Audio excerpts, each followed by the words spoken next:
Ok, donc on se retrouve aujourd'hui sur un terrain de football. Non, je plaisante, on est toujours sur un terrain de rugby, mais on va se concentrer aujourd'hui sur l'intérêt du filet et les trois avantages de s'entraîner avec un filet. Donc pourquoi déjà c'est avantageux? Parce que d'avoir un filet à proximité, ça va vous permettre de gagner du temps. Vous allez frapper votre balle, elle va directement vous revenir dans les mains, dans les bras ou pas très loin. Donc du coup, vous allez pouvoir enchaîner les frappes, gagner du temps, ce qui est aussi un excellent avantage sur la fin de l'échauffement où on a besoin de réviser un peu techniquement les différentes frappes sans faire d'énormes allers-retours, surtout quand on a peu de ballons comme ici aujourd'hui où j'en ai pris seulement un pour tourner cette vidéo parce qu'il n'y a pas besoin de plus. Donc le premier avantage c'est effectivement un gain de temps. Ce gain de temps va donc vous permettre le deuxième avantage, celui de travailler une gamme technique beaucoup plus large.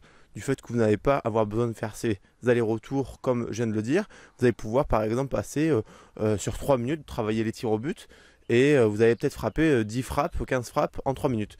Et du coup, ben, les minutes supplémentaires, les minutes suivantes, vous allez pouvoir réviser techniquement les drops, les coups de pied, les pénales touches, etc. Et donc le troisième avantage que cela permet, et j'ai déjà un petit peu énoncé dans l'avantage numéro 2, c'est de se centrer sur la technique. Alors comme vous pouvez voir ici, avec le filet, on va pas savoir si elle passe ou pas. C'est pas ce qui nous intéresse.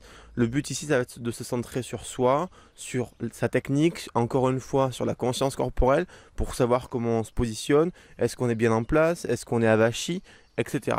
Donc ça va vraiment nous permettre un travail technique, et le travail technique il est absolument primordial à tous les âges de la vie entre guillemets, mais du tir au but, que ce soit à 14 ans, à 20 ans, à 30 ans, il faut jamais négliger la technique, même quand on a une certaine aisance dans la réalisation du geste ou des gestes sensibles au jeu au pied. Donc nous allons mettre tout ça en pratique avec un travail sur à peu près tous les styles de coup de pied avec un filet pour mettre en image ma théorie, entre guillemets, mes propos. C'est parti.